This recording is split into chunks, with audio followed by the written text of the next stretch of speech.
Ko naman talaga yung 1 million eh. Pwede yung napunta sa akin, dress. Kakaloka. Ano?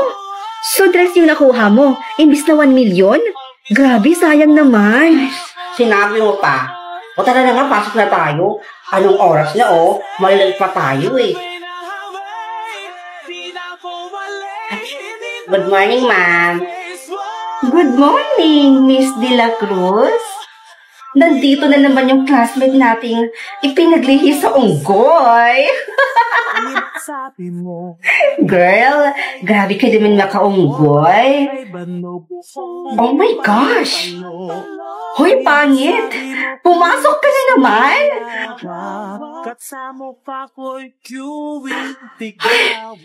Pwede ba umabsent ka naman kahit minsan? Araw-araw na lang kasi kami nabibwitit sa itsura mo. Ma'am, sandali lang po May kailangan lang po akong sabihin. At kailangan masabi ko to sa kanila. Hindi ako papayag. Kagantihan ko kayo. Hintayin nyo lang. Hintayin nyo ang karma nyo. Girl, I'm here. Pisting yawa! Akala ko nakasuot ka na ng gown. Kasal mo ngayon, girl. Bakit hindi ka pa nakapagbihis? Ikaw dapat ang magbihis ngayon. Dahil ngayong araw na to, may susugurin at kakalbuhin tayong babae. Alam mo, hindi kita maintindihan babae, Kay. Ikaw, bigkaon bahog bilat. Akala ko ba pinaghandaan mo itong kasal mo? Tapos ngayon, hindi ka sisipot? Hindi talaga. Hindi ako sisipot dahil yung lalaking mapapangasawa ko, niloloko lang ako. Tapos anong gagawin ko? Tutuloy ako? Magpapakasal ako dun sa manlolokong yon? Ang tagal nagkasakit ni James sa hospital. Walang time yun magloko. Yun na nga eh. Ito, tingnan mo to. Hala, ang dami na naman ng pera ng babaeng bulag. Tara, kunin natin. Hoy bulag, akin na yan. Hoy. Ano yung ginagawa nyo? Masama yung ginagawa nyo mga bata kayo, ha? Ibalik nyo yan. Anong gagawin natin? Ano pa ba? E di tatakbo. Aba na. Hoy! Hayaan mo na yon. Sanay naman na ako sa mga batang ganon. Kaya, hinahayaan ko na lang.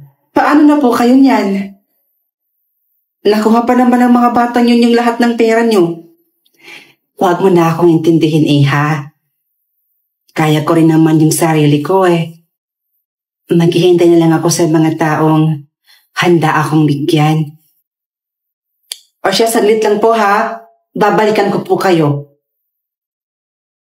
Ano ba? Bitawan mo nga ako? Sino ka ba, ha? Hindi niyo ba talaga ako nakikilala? Pinagsasabi mo, hindi nga kita kilala. Maalala pa kaya?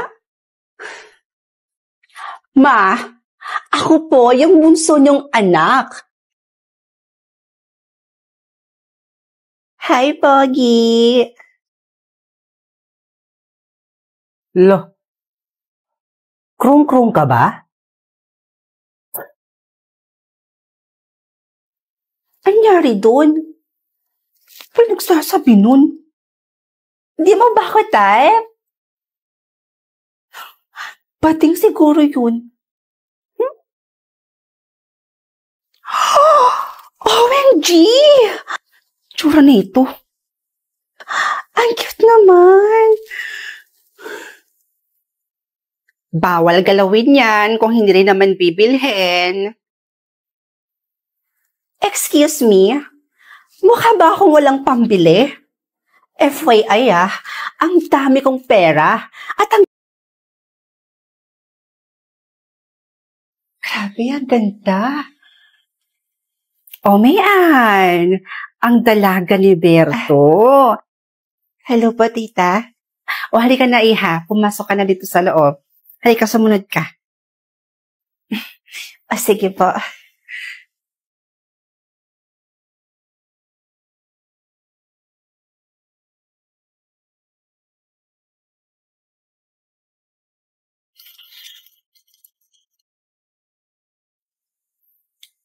Tita, wala naman pong multo dito, di ba? Ay naku walang multo dito sa pamamahay ko. At kung mayroon man, ako na ang kusang umalis. Takutin ako sa mga multo-multo na yan. Neng! Congrats! O, teka, picture tayo. Pumunta ang ate mo sa school mo, nak? Ewan ko nga dyan kay ate, Nay. Hindi naman siya ganyan sa akin eh. Lagi kayang galit sa akin yun. Lagi akong sinusungitan. Tsaka wala naman pakialam yun sa akin sa kung ano yung gawin ko sa buhay. Tapos ngayon nagulat ako, binigyan niya pa ako ng ganito. Kilala ko yung ate mo eh. Dalawa lang yung rason niyan kung bakit nagkakaganyan yung ate mo. Una, may kailangan. Pangalawa, nakagawa yan ng kasalanan. Baka may nagawang kasalanan. Nay? O anak, tingnan nyo. Ano yan? Tricycle?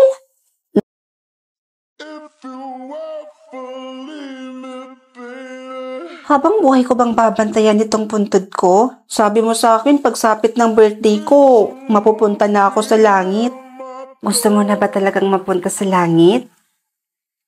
Sige, ganito na lang ha.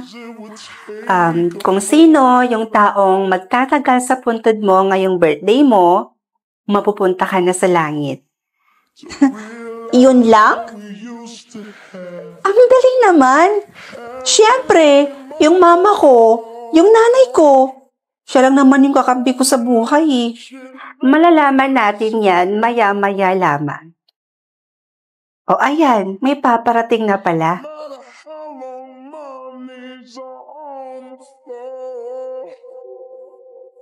Best friend ko. Ayan, eto nga yun. Pangalan na nga niya to.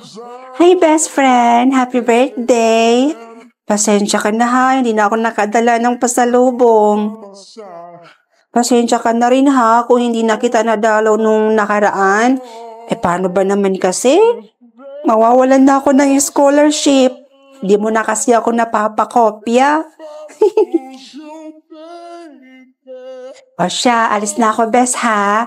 May exam kasi kami ngayon. May final exam kami. Bye! Happy birthday ulit! Ano ba yan? Wala pang 1 minute, umalis na agad. Hayaan mo na. Ayaw mo ba nun? May chance ang maging tama yung sagot mo. O ayan, may paparating na pala ulit.